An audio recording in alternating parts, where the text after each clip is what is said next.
Hello दोस्तों, welcome back. हम लोग जो बात कर रहे थे तो पिछले टॉपिक जहाँ पे हम रुके थे उसमें मैंने आपसे कहा था कि सॉलिड एंगल के बारे में हम लोग बात करेंगे। तो जो लिखा हुआ है इस पैराग्राफ में उसको समझने से पहले एक जरा हम कुछ डायग्राम देख लेते हैं, तो इसमें आपको कुछ आइडिया लग जाएगा कि किस तरह के कोण को हम घन कोण कहना चाह रहे हैं। देखिए फिगर नंबर 1 देखो, जो फिगर 1 बना है ये एक सिंपल 2 डायमेंशनल स्पेस पे बना हुआ प्लेनर एंगल इसको कह रहे हैं। एक समतल में बना हुआ कोण है। तो आप मान लो कोई पॉइंट ए है, कोई पॉइंट बी है और ये कोई हमारा पॉइंट ओ है, ओरिजिन मान लेते हैं। तो आप ए से बी की तरफ इस तरह से रास्ते पे चले तो ये जो रास्ता कवर किया गया है डेल्टा एल है। इसको हम हिंदी में चाप कहते हैं या आर्क आप कहते हैं। इस दौरान जो आर है, जो ओ से ए तक की दूरी है, जो अब ओ से बी तक की दूरी है, वो नहीं बदली, समान है। तो जो एंगल बन गया, आप देखो यहाँ पर पहले ये बिल्कुल दोनों लाइनें एक ऊपर एक थी, अब ये कुछ एंगल बना, कुछ थीटा बना, डेल्टा थीटा जो भी आप मान लें। तो फॉर्मूला होता है कोण बराबर चाप बटे त्रिज्या, angle is equal to arc upon radius. तो इस फार्मूले से हमारे पास एक फार्मूला इस तरीके से एक फार्मूला निकल के आता है कि एंगल और ये जो आर्क है और जो ये रेडियस है इसके बीच में किस तरह का रिलेशन है।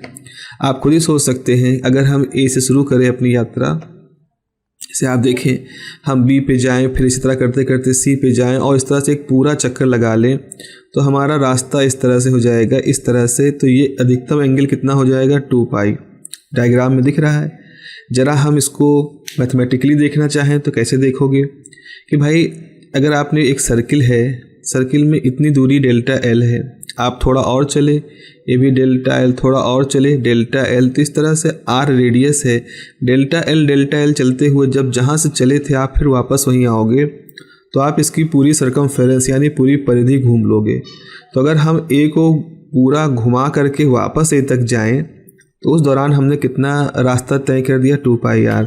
तो आप इस फार्मूले के अंदर इसको रखो तो 2 पाई आर बटे आर करोगे तो 2 पाई, यानी कि 2 डायमेंशनल प्लेन में जो अधिकतम एंगल बन रहा है उसकी वैल्यू कितनी है, 2 पाई, 360 डिग्री। और ये हमें डायग्राम में दिखता भी है। अब जरा आप घन कोण के बारे में बात सोचो। घन कोण एक तरह से 2 डायमेंशन से 3 डायमेंशन में जनरलाइजेशन है। जैसे आप छत पे खड़े हो, चांद को देख रहे हो, आप छत पे खड़े हो, पतंग को उड़ता देख रहे हो, इस तरह से कुछ है। तो अगर आप चांद को देख रहे हो तो चांद आपके लिए एक चमकती हुई तस्तरी जैसा है, एक 2 डायमेंशनल जैसा हमें उसको वो दिखाई पड़ा, या पतंग है 2 डायमेंशनली उसकी एरिया है, उस तरह से हमारे सामने वो है। तो वहाँ से हम क्या कर सकते हैं, जैसे मान लो कि इस तरह से कोई एरिया है और आप यहाँ खड़े हो, ये आपकी आँखें हैं, तो उससे उसके हर पॉइंट से जो लाइट है वो आप तक आ रही है।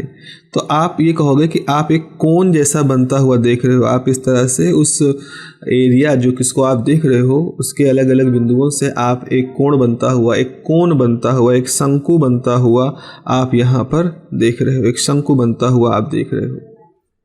तो उस समय जो एंगल बनता है वहाँ पर उस शंकु का उस पॉइंट पर ओ को, जिसको कि हम एपेक्स कहते हैं, उस पे वो जो कोण बनता है उसको हम घन कोण कहते हैं। तो घन कोण असल में 2 डायमेंशनल जो कोण होता है उसका एक जनरलाइजेशन है। उसका एक जनरलाइजेशन मतलब ये है कि 2 डायमेंशन से कॉन्सेप्ट को 3 डायमेंशन में ले गए। और आप देखें जैसे यहाँ पर थीटा था, तो थीटा की डायमेंशन क्या थी भाई, डेल्टा एल की भी डायमेंशन एल होती है, रेडियस की डायमेंशन भी एल होती है। तो एल अपॉन एल ये डायमेंशन लेस हो जाती है, लेकिन इसकी जो क्वांटिटी है उसका नाम दिया गया है, उसको हम रेडियन कहते हैं। जैसे मान लो डेल्टा एल को आर से डिवाइड किया, जो भी कुछ आया उतना रेडियन कहा जाएगा। तो जैसे यहाँ पर 2 पाई रेडियन कहा जाएगा। कोण कितना है, 2 पाई रेडियन कोण है यहाँ पर, ठीक है। यहाँ पर घन कोण में क्या होता है, स्टेरेडियन करके एक क्वांटिटी का हम इस्तेमाल करते हैं। रेडियन है 2 डायमेंशन में, स्टेरेडियन है 3 डायमेंशन में। तो आप खुद ही सोचो, जैसे आप इस डायग्राम में देखो, इस डायग्राम में हमारे पास एक सर्किल है जो किसी बड़े गोले का एक हिस्सा है। जैसे मान लीजिए कि आपके पास एक कोई बड़ा गोला है और उस बड़े गोले पर आपने कोई सर्किल बना दिया। उस सर्किल के द्वारा जो कोण बन रहा है उसको आपने डी ओमेगा या डेल्टा ओमेगा कह दिया, सॉलिड एंगल है। अब अगर इस एरिया को आप बड़ा करोगे और बड़ा होगा तो सॉलिड एंगल उस हिसाब से बढ़ता जाएगा। इसको और बड़ा करो, इसको और बड़ा करो। सवाल ये है कितना बड़ा आप कर सकते हो। तो आप कहोगे कि हद से हद हम ऐसा कर सकते हैं कि हम ये माने कि पॉइंट O पर पूरे गोले के द्वारा कितना कोण बनाया जा रहा है। तो आपका जो अब चूँकि डायमेंशन लेस रखना है तो आपने अगर ऊपर रखा एरिया यानी डायमेंशन रखी L स्क्वायर, तो उसका डिनोमिनेटर भी आपको L स्क्वायर रखना पड़ेगा ताकि इसकी डायमेंशन कोई डिस्टेंस की ना रहे बल्कि स्टेरेडियन इसकी डायमेंशन इसकी यूनिट बन जाए। अगर पूरे गोले के द्वारा करोगे तो पूरे गोले का सरफेस एरिया कितना होता है 4 पाई आर स्क्वायर। उसको आर स्क्वायर से डिवाइड कर दोगे तो आपके पास वैल्यू आ जाएगी 4 पाई। यानी कि किसी पॉइंट पर, जिसको एपेक्स कहते हैं, किसी पॉइंट पर जो अधिकतम घन कोण बन सकता है वो कितना होता है 4 पाई होता है। ठीक है, चलिए अगर इतना आप समझ चुके हैं तो अब आते हैं अपने पुराने टास्क पर, अपना पुराना पैराग्राफ। तो देखो मैं यहाँ से पढ़ना शुरू करता हूँ। क्षेत्रफल पर अथवा क्षेत्र अवयव द्वारा अंतरित घन कोण पर क्षेत्र रेखाओं की निर्भरता को समझने के लिए हम क्षेत्रफल और घन कोण, जो कोण का 3 विमाओं में व्यापकीकरण है, के बीच संबंध स्थापित करने का प्रयास करते हैं। यानी कि अब हम एरिया और घन कोण के बारे में बात करेंगे, जो कि मैं अभी आपसे कर चुका हूँ। अब हम इस पैराग्राफ को पढ़ते हैं। याद कीजिए 2 विमाओं में किसी समतल कोण की परिभाषा किस प्रकार की जाती है।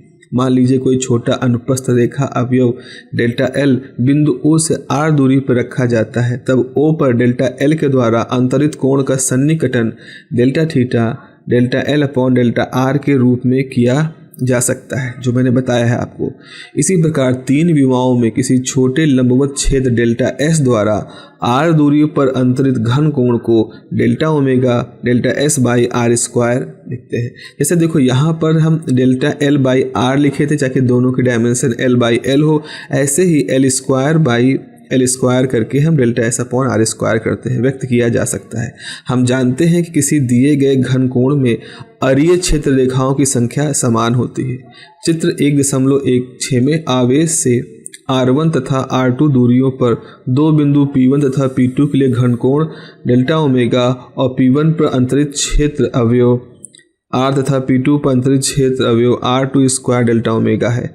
अब एक चित्र के बारे में बात कर रहे हैं, तो जरा देखिए। जैसे यहाँ पर एक शंकु है, मैं आपको एक अलग से डायग्राम बना के दिखा देता हूँ। जैसे मान लो हमारे पास एक शंकु है, ठीक है, ये पॉइंट है यहाँ पर इस तरह से। अब इसका एरिया है, इसका एरिया मान लो हमने मान लिया इसका एरिया है कुछ S2 है। उसके बाद हमने यहाँ पर एक छोटा सा एरिया मान लिया, इसकी वैल्यू S1 है। लेकिन देखो यहाँ पर जो कोण होगा वो तो दोनों ही दिशाओं में डेल्टा ओमेगा होगा, दोनों ही स्टेट में डेल्टा ओमेगा होगा, क्योंकि एक ही शंकु के अलग अलग हिस्से हैं। आप कहोगे नहीं ऐसा कैसे होगा, एरिया तो आपने बढ़ा दिया, पहले बढ़ा हुआ एरिया लिया फिर घटा हुआ एरिया लिया। तो देखो डेल्टा ओमेगा की वैल्यू क्या होती है, डेल्टा ओमेगा की वैल्यू होती है delta S upon R square. तो जब हम S2 बटे R2 स्क्वायर कहेंगे, मतलब ये जो दूरी है इसको हम कह दें R2 है और ये जो दूरी है इसको हम कह दें R1 है। तो R2 बड़ा है, S2 भी बड़ा है, तो S2 अपॉन R2 का स्क्वायर वही आएगा जो S1 अपॉन R1 का स्क्वायर होता है, जो कि S1 भी छोटा है R1 भी छोटा है, तो इसका जो रेशियो है वो इतना हो जाएगा। तो इस प्रकार से अगर आप यहाँ पर देखो S2 लिखना चाहोगे तो आप डेल्टा ओमेगा R2 स्क्वायर लिख सकते हो, S1 लिखना चाहोगे तो डेल्टा ओमेगा R1 स्क्वायर लिख सकते हो। तो यही सब चीज़ें हैं जो यहाँ पर लिखी गई हैं। कहाँ लिखा गया है, तो चित्र 1.16 में आवेश से R1 तथा R2 दूरियों पर स्थित 2 बिंदु P1 तथा P2 के घन कोण डेल्टा ओमेगा द्वारा P1 पर अंतरित क्षेत्र अवयव यानी कि डेल्टा S1 की वैल्यू कितनी ली है R1 स्क्वायर डेल्टा ओमेगा, और P2 पर अंतरित क्षेत्रफल अवयव R2 स्क्वायर डेल्टा ओमेगा है।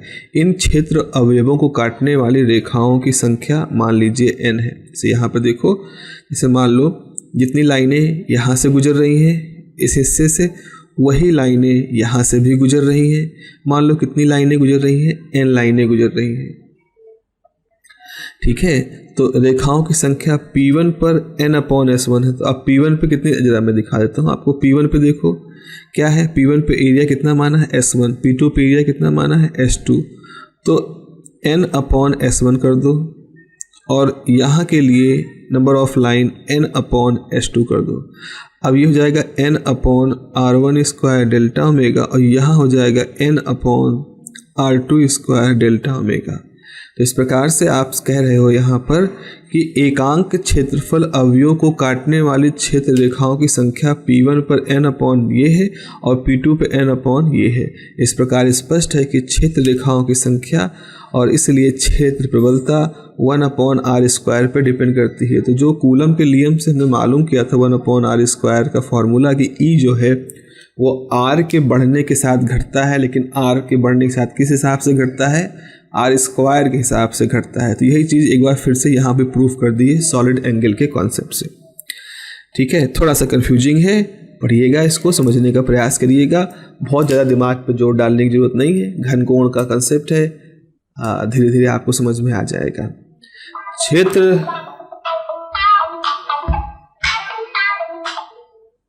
अगला है क्षेत्र रेखाओं के चित्रण की खोज। फैराडे ने आवेशित विन्यासों के चारों ओर विद्युत क्षेत्र का मानस प्रत्यक्षीकरण करने के एक अंतर्दशीय अगणितीय उपाय को विकसित करने के लिए किया था। क्या कह रहे हैं यहाँ पर कि फैराडे ने ये जो पूरा कॉन्सेप्ट है बल रेखाओं वाला और ये सब चीज़ें जो बल रेखाओं वाला कॉन्सेप्ट है, इसको किसने डेवलप किया था? इसको डेवलप किया था हमारे फैराडे साहब ने, और उन्होंने विद्युत क्षेत्र के कॉन्सेप्ट को भी डेवलप किया। फिर उस विद्युत क्षेत्र के कॉन्सेप्ट को डेवलप करने के बाद उसकी जब उन्होंने शुरुआत की तो उनके सामने चैलेंज आया कि चलो इसको कुछ और अच्छे तरीके से, कुछ डायग्रामेटिकली और अच्छे से किया जाए। तो उन्होंने इस तरह के उपाय को विकसित किया। फैराडे ने इन्हें बल रेखाएं कहा था। मतलब ये जो लाइनें आप खींचते हो किसी चार्ज के चारों तरफ उसकी प्रकृति को, विद्युत क्षेत्र की व्यवहार को दिखाने के लिए, तो इन रेखाओं को बल रेखाएं कहा गया। बल रेखाएं मतलब बल, चुंबकीय बल आपके विद्युत बल को दिखाने के लिए। यह पद विशेषकर चुंबकीय क्षेत्रों के प्रकरण के लिए कुछ भ्रामक है, मैग्नेटिक फील्ड के लिए थोड़ा सा प्रॉब्लमैटिक है। मैक्सवेल का सुझाव यहाँ पर आता है, इसलिए मैक्सवेल सुझाव देते हैं कि इनको हम बल रेखाएं, लाइन ऑफ फोर्स ना कह के फील्ड रेखाएं यानी क्षेत्र रेखाएं कहें, विद्युत क्षेत्र या चुंबकीय क्षेत्र जो भी हो। और इसी चीज़ को हमने एनसीईआरटी की इस पुस्तक में अपनाया है। तो हम यहाँ पर इनको बल रेखाएं नहीं कहेंगे, हम इनको क्षेत्र रेखाएं कहेंगे, लाइन ऑफ फील्ड लाइंस कहेंगे। इस प्रकार विद्युत क्षेत्र रेखाएं आवेशों के अभिविन्यास के चारों ओर विद्युत क्षेत्र के चित्रात्मक निरूपण का एक उपाय है। कहने का मतलब ये है, अगर कहीं पे चार्ज रखे हैं, उस चार्ज के चारों तरफ जो इलेक्ट्रिक फील्ड है, तो इलेक्ट्रिक फील्ड किन जगहों पे ज़्यादा है, किन जगहों पे कम है, इन सब चीज़ों को अगर हमें बताना चाहते हैं तो इसका जो चित्रात्मक निरूपण है, मतलब इसका ग्राफिकल रिप्रेजेंटेशन, हम चित्र देख करके ही जान जाएंगे कहाँ पर इलेक्ट्रिक फील्ड ज़्यादा है, कहाँ कम है। इसका एक उपाय है ये विद्युत क्षेत्र रेखाओं को बनाना। व्यापक रूप से विद्युत क्षेत्र रेखा एक ऐसा वक्र होती है जिसके किसी भी बिंदु पर खींचा गया स्पर्शीय उस बिंदु पर लगे नेट बल की दिशा को निरूपित करता है। अब हम विद्युत बल रेखाओं के गुणों के बारे में बात करते हैं। तो एक जरा चित्र देखें। जैसे आपने कहा कि हमारे पास एक पॉइंट ए है, एक पॉइंट बी है, और ये जो आपको नीली लाइन दिखाई पड़ रही है चमकीली, ये एक बल रेखा है जो ए से बी के बीच में खींची गई है। इस पर कोई पॉइंट 1 है, कोई पॉइंट 2 है, कोई पॉइंट 3 है, 1 2 3 इस तरह से कुछ पॉइंट है। तो 1 पे हमने एक स्पर्श रेखा खींची जैसे आप देख रहे हो, 2 पर भी हमने एक स्पर्श रेखा खींची, 3 पे भी हमने एक स्पर्श रेखा खींची। तो जो स्पर्श रेखाएं खींचते हैं वो तो सीधी होंगी, तो वो रेखाएं क्या दिखा रही हैं, वो उस बिंदु पर विद्युत बल किस दिशा में होगा या विद्युत क्षेत्र किस दिशा में होगा उसको दिखा रहे। चूँकि हमने पढ़ा है कि विद्युत बल और विद्युत क्षेत्र एक ही दिशा में होगा, तो इस वजह से हम ये कह सकते हैं कि किसी भी क्षेत्र रेखा पर, फील्ड लाइन पर अगर हम स्पर्श रेखा खींचें, तो जिस बिंदु पर आप स्पर्श रेखा खींच रहे हो वो स्पर्श रेखा उस बिंदु पर अगर कोई चार्ज रखा जाए तो उस पर लगने वाले बल की दिशा को दिखाता है। ये चीज़ यहाँ पर लिखी गई है। देखो लिखा है, किसी भी बिंदु पर खींची गई स्पर्शी उस बिंदु पर लगे नेट बल की दिशा को निरूपित करता है। इस वक्र के किसी बिंदु पर स्पष्ट रूप से स्पर्शी द्वारा विद्युत क्षेत्र की दो संभावित दिशाओं में से कोई एक दिशा दर्शाने के लिए वक्र पर तीर का चिन्ह अंकित करना आवश्यक होता है। तो ठीक है, जैसे आप यहाँ देख रहे हो ये एक लाइन खींची गई है तो इस पर एक तीर का निशान बनाया गया है और तीर के निशान को देख करके हमें बता सकते हैं कि ये जो विद्युत क्षेत्र है ये पॉजिटिव चार्ज का है कि ये एक नेगेटिव चार्ज का है। कैसे होता है जरा देखते हैं। क्षेत्र रेखाएं एक दिक् स्थान वक्र अथवा 3 दिशाओं में वक्र होती हैं, मतलब वो सीधी भी हो सकती है, वो टेढ़ी भी हो सकती है, 2 डायमेंशन में भी 3 डायमेंशन में भी। चित्र 1.17 कौन सा है 1.17? यही ABCD 3 डायग्राम है, इनके बारे में बात हो रही है। चित्र 1.17 में कुछ सरल आवेश विन्यासों के चारों ओर क्षेत्र रेखाएं दर्शाई गई हैं। जैसा कि पहले वर्णन किया जा चुका है, ये क्षेत्र रेखाएं 3 विमीय दिग स्थान में है, यद्यपि चित्र में इन्हें केवल एक तल में दर्शाया गया है। वही प्रॉब्लम है कि हम तो किताब लिए हैं, पन्ना है, 2 डायमेंशन में ही चीज़ों को दिखा सकते हैं, लेकिन 3 डायमेंशन में भी इनको बनाया जा सकता है। एकल धनावेश के कारण क्षेत्र रेखाएं अरीय बहुमुखी होती है। त्रिज्य या अरीय का मतलब है किसी बिंदु से सीधे निकलती हुई, आप कह रहे अरीय का मतलब या त्रिज्य का मतलब होता है त्रिज्या जैसा, रेडियल जिसको आप कहते हैं। जबकि एकल ऋणावेश के कारण क्षेत्र रेखाएं त्रिज्य अंतर्मुखी होती है। तो यहाँ पर ये कहते हैं कि अगर आपने कोई प्लस चार्ज रखा है कहीं पर तो उससे जो लाइनें आप खींचोगे, उससे जो क्षेत्र रेखाएं आप बनाओगे वो बाहर की तरफ जाती हुई होनी चाहिए। और अगर आपने कोई नेगेटिव चार्ज ले रखा है तो रेखाएं रेडियल होंगी, मतलब सीधी होंगी, अंदर की तरफ आती हुई होंगी। तो प्लस चार्ज से बाहर की तरफ जाती हुई होंगी और माइनस चार्ज की तरफ आती यानी अंदर की तरफ आती हुई बल रेखाएं होंगी। तो 2 धनावेशों Q के निकाय के चारों ओर की क्षेत्र रेखाएं पारस्परिक प्रतिकर्षण का एक सजीव चित्रण प्रस्तुत करती हैं। अब यहाँ पर बता रहे हैं चित्र नंबर C में एक प्लस ये चार्ज है, एक प्लस ये चार्ज है। हम कहते हैं समान आवेश एक दूसरे को प्रतिकर्षित करते हैं। तो उस प्रतिकर्षित को इस चित्र से कितना अच्छे से दिखाया जा चुका है। आप देखो ये जो दाईं तरफ वाला प्लस Q है, इसकी बल रेखाएं इससे दूर जाती हैं चूँकि ये प्लस है, और बाईं तरफ वाले की भी दूर जा रही हैं। अब यहाँ पर समस्या ये है कि एक ही जगह पर 2 प्लस चार्ज रखे हैं, तो इनकी बल रेखाएं इस क्षेत्र में बाहर की तरफ फैलेंगी, लेकिन एक ही प्रकार के हैं तो एक बल रेखा दूसरे पे ख़त्म नहीं हो सकती। तो ऐसी स्थिति में क्या हो रहा है, आप देख रहे हो कि ये बल रेखाएं एक दूसरे को ढकेल सी रही हैं। आप देख लो ना, यहाँ पे एक तनाव जैसा दिख रहा है, बल रेखाएं कुछ ज़्यादा मुड़ सी गई हैं। तो इस तनाव की वजह से दोनों चार्ज एक दूसरे से पीछे की तरफ भाग जाते हैं। तो हम कह सकते हैं कि यहाँ पर रिपल्सन हो रहा है, प्रतिकर्षण हो रहा है। इस चीज़ को चित्र से दिखाया जा रहा है। जबकि अगर परिमाण में समान 2 विजातीय आवेशों के निकाय अर्थात किसी द्विध्रुव के चारों ओर क्षेत्र रेखाएं आवेशों के बीच स्पष्ट पारस्परिक आकर्षण दिखलाती हैं और क्षेत्र रेखाएं कुछ महत्वपूर्ण गुणों का पालन करती हैं। देखो यहाँ पर क्या हुआ, एक प्लस चार्ज है, एक माइनस चार्ज है।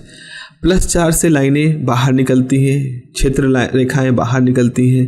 माइनस चार्ज में क्षेत्र रेखाएं अंदर की तरफ प्रवेश करती हैं। तो जब हम 2 चार्ज एक दूसरे के अगल बगल रख देते हैं, एक प्लस टाइप का होता है, एक माइनस टाइप का होता है, यानी विजातीय गुणों का होता है, तो हम ये मान सकते हैं कि धन या प्लस चार्ज से जो लाइनें निकल रही हैं वही लाइनें आगे जा कर के माइनस चार्ज के अंदर टर्मिनेट हो रही हैं, वहाँ जाके समाप्त हो रही हैं। तो हम इनके बीच में एक लिंक देखते हैं, एक सिंपल सा लिंक देखते हैं, एक संबंध देखते हैं कि प्लस चार्ज से लाइनें चली, माइनस चार्ज पे लाइनें जाके खत्म हो गई। ये हम देखते हैं।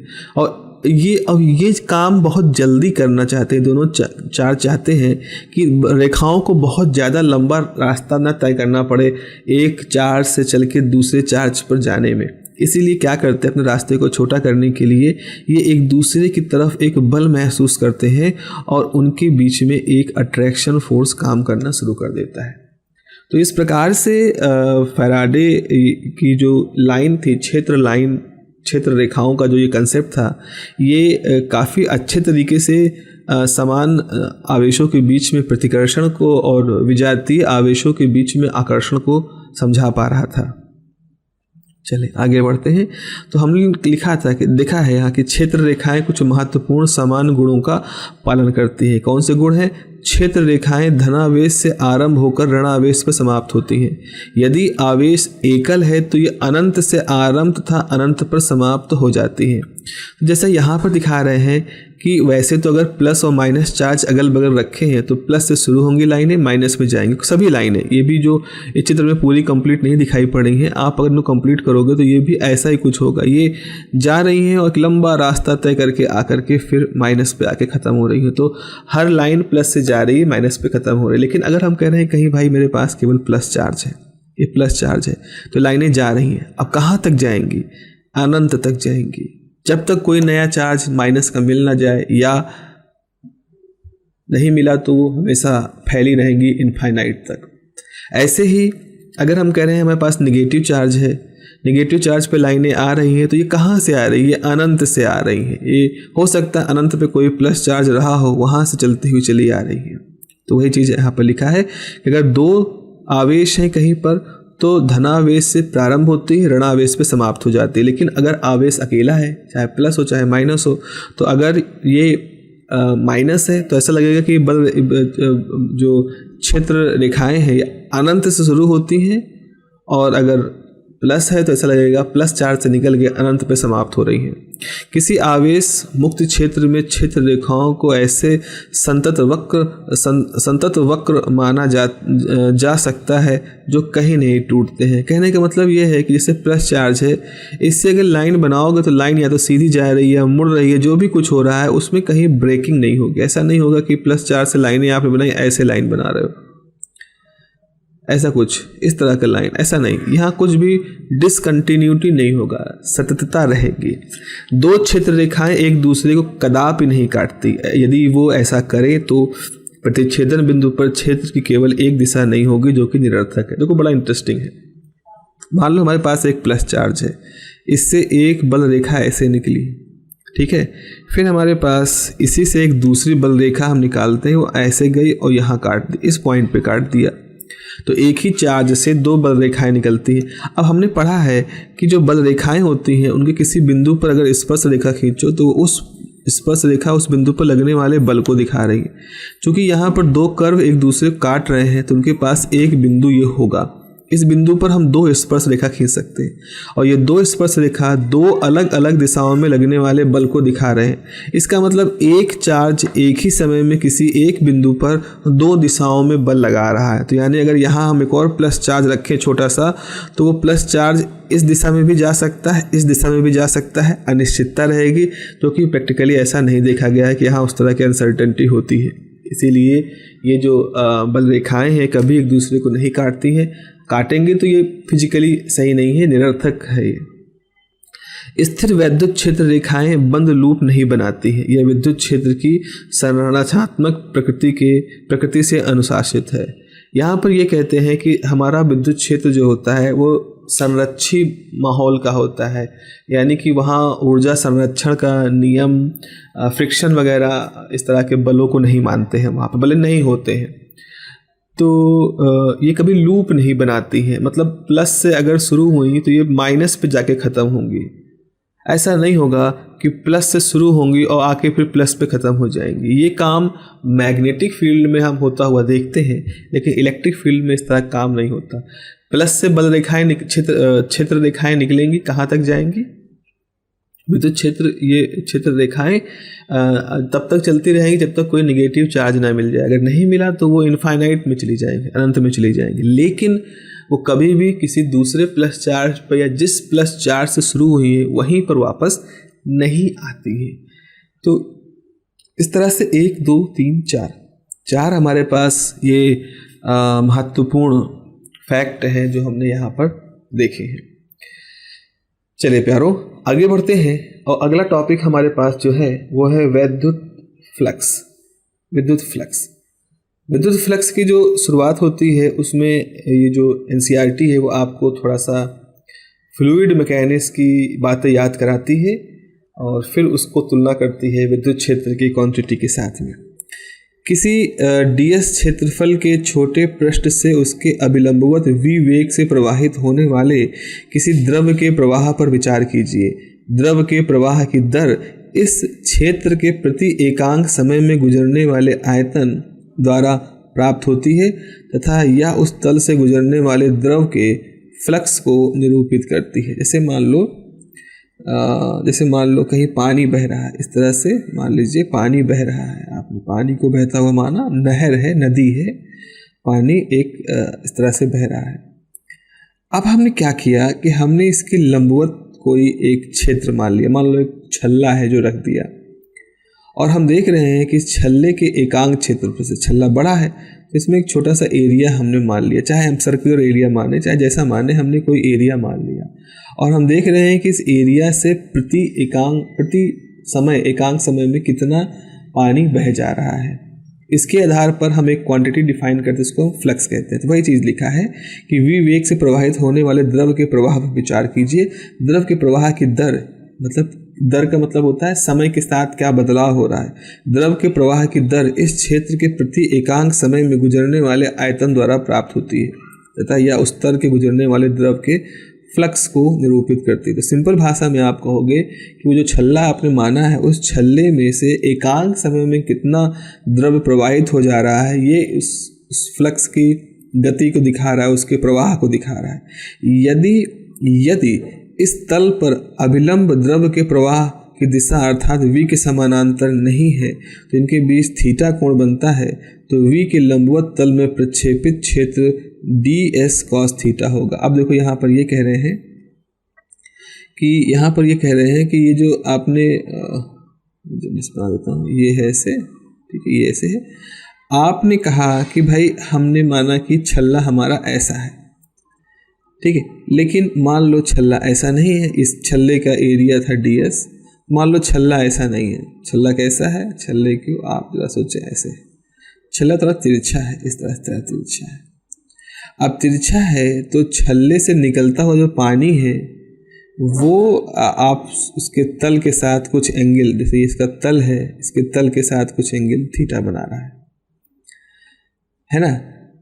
तो अब आपने कहा इसका v है, ये v है।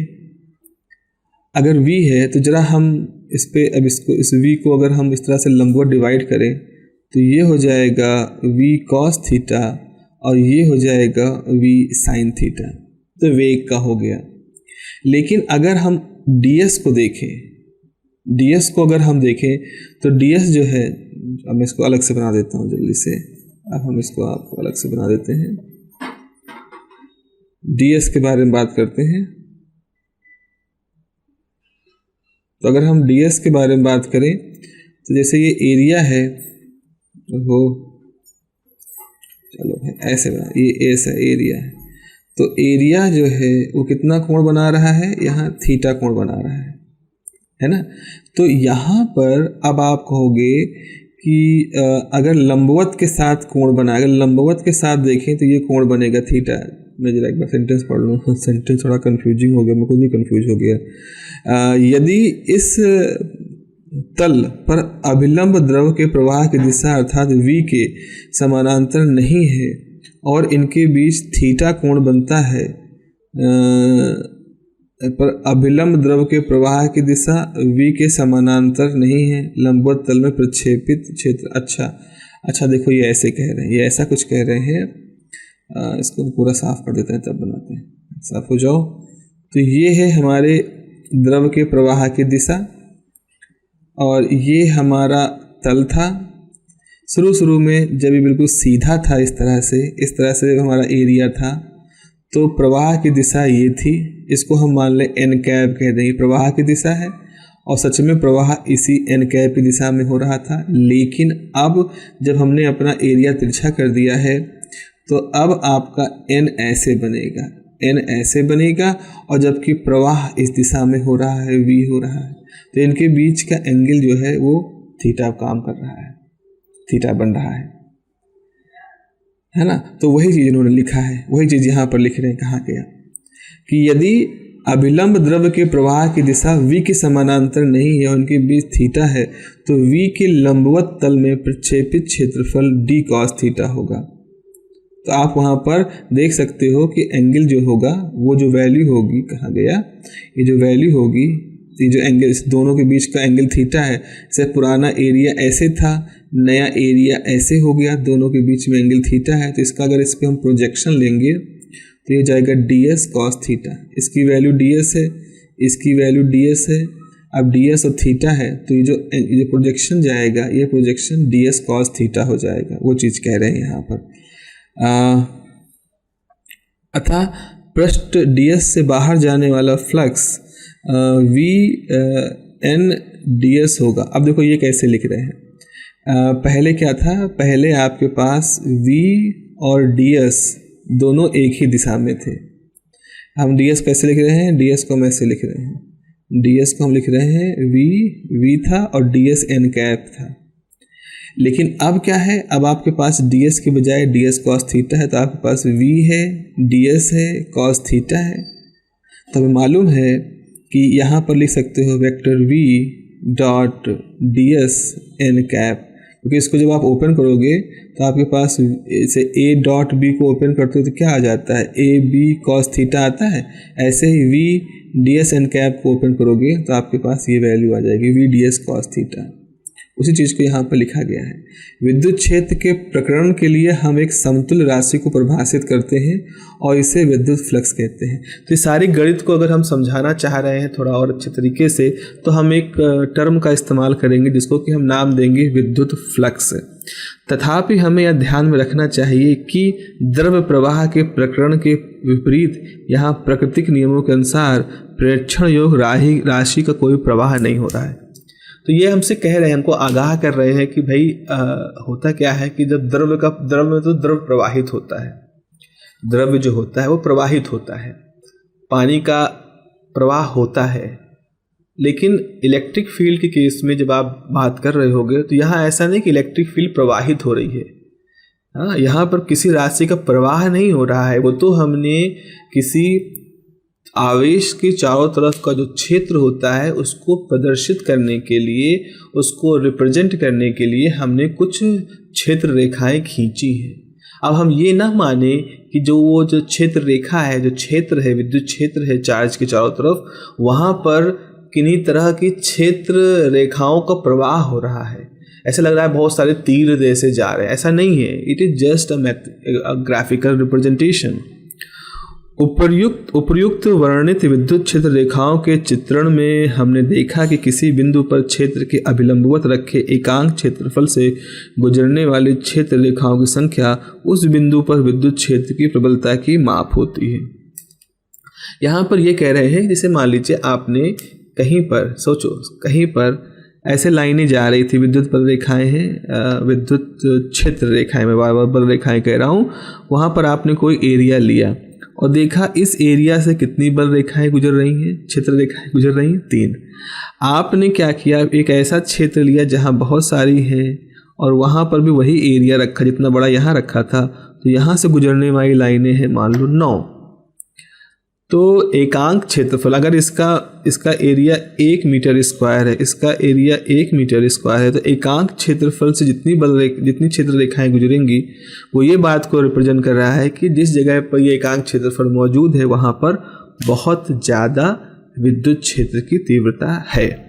तो यहाँ पर लिखा है ना, गुजरने वाले क्षेत्र रेखाओं की संख्या उस बिंदु पर विद्युत क्षेत्र की प्रबलता की माप होती है। इसका तात्पर्य यह है कि यदि हम किसी बिंदु पर E के अभिलंब कोई डेल्टा S क्षेत्रफल का छोटा समतलीय अवयव रखें तो उससे गुजरने वाले क्षेत्र रेखाओं की संख्या E और ds के अनुक्रमानुपाती होता है। ये कह रहे हैं, मान लो यहाँ से निकल रहा है कुछ बल रेखा, क्षेत्र रेखाएं, यहाँ हमने कोई एरिया लिख दिया, ऐसा कर दिया, E के लंबवत कोई क्षेत्रफल डेल्टा S ले लिया, तो इससे जितनी रेखाएं गुजरेंगी, अब मतलब कितनी लाइनें गुजरेंगी, E कितनी लाइनें गुजरेंगी, ये इस बात पर डिपेंड करता है कि E कितना है और डेल्टा S कितना है, या कह लो E और डेल्टा S के डॉट प्रोडक्ट के ऊपर डिपेंड करेंगी। अब मान लीजिए कि हम क्षेत्रफल अवयव को, कहाँ लिखा है, किसी कोण पर झुका देते हैं। स्पष्ट है कि अब क्षेत्र अवयव से गुजरने वाली क्षेत्र रेखाओं की संख्या घट जाएगी। जरा इस चित्र को देखो, चित्र को आप देखो, क्या था, सबसे पहले जब आपने एरिया, अब इसको मैं जरा अगर डायग्राम के थ्रू बताना चाहूँ तो जरा ऐसे देखो, इसको डायग्राम के थ्रू बताना चाहें तो आप जरा देखिए यहाँ पर क्या हो रहा है। एक मिनट, यहाँ पर हम कह रहे हैं कि क्या हो रहा है आपके पास इस तरह से बल रेखाएं हैं, इस तरह से बल रेखाएं जा रही हैं, है ना, ये बल क्षेत्र रेखाएं हैं। आपने यहाँ इसके लंबवत एक एरिया बना दिया, ये आपने एक एरिया बना दिया, ये आपका एरिया है। कितनी रेखाएं गुजर रही हैं? 1 2 3 4 5, 1 2 3 4 5 ऐसे गुजर रही हैं। अब हम क्या करते हैं, अब हम इस एरिया को झुका देते हैं। देखो हम कुछ अलग सा काम करने जा रहे हैं, हमने इस एरिया को झुका दिया। अब हम इस एरिया को अगर झुका दें तो ये कागज ऐसे हो जाएगा, जहां था वहां से झुका दिया, इसको ऐसे झुका दिया, ऐसे झुका दिया। तो अब देखो ये लाइन नंबर 2 गुजर रही है, ये लाइन नंबर 3 गुजर रही है, ये लाइन नंबर 4 गुजर रही है, 5 नहीं है, 1 नहीं है। तो जब ये बिल्कुल सीधा था, अब इनके बीच में कोई एंगल थीटा बन गया, तो जब ये एरिया, इसको हम एस कहें, एस जब सीधा था तो उससे 1 2 3 4 5 लाइनें गुजर रही थी। अब जब उसको हमने झुका दिया, हमने कुछ नहीं बदला, हमने एरिया को घटाया नहीं, काटा नहीं, कुछ नहीं किया, हमने खाली उस क्षेत्रफल अवयव को, क्षेत्रफल को हमने झुका दिया। तो झुकाने मात्र से हमने देखा कि उससे गुजरने वाले लाइनों की संख्या कम हो गई, और इस लाइन को ही हम क्या कहते हैं, एक तरह से फ्लक्स को इसी से हम रिप्रेजेंट कर रहे हैं। तो वही लिखा है। अब मान लीजिए कि कोण थीटा पर झुका देते हैं, स्पष्ट है कि अब क्षेत्र अवयव से गुजरने वाले क्षेत्र रेखाओं की संख्या घट जाएगी, क्योंकि ई के अभिलंबवत क्षेत्रफल डेल्टा एस का प्रक्षेप डेल्टा एस कॉस थीटा है, अतः डेल्टा एस से गुजरने वाले क्षेत्र रेखाओं की संख्या ई डेल्टा एस कॉस थीटा के अनुक्रमानुपाती होगा। अब इसका ये कहने का मतलब है, जरा इस सिचुएशन को ऐसे देखो, ये जो रेड लाइन है ये पुरानी स्थिति है, ऐसे वाली थी, ठीक है। ये जो ब्लू लाइन है ये वाली स्थिति है। यहाँ एंगल कितना है? थीटा।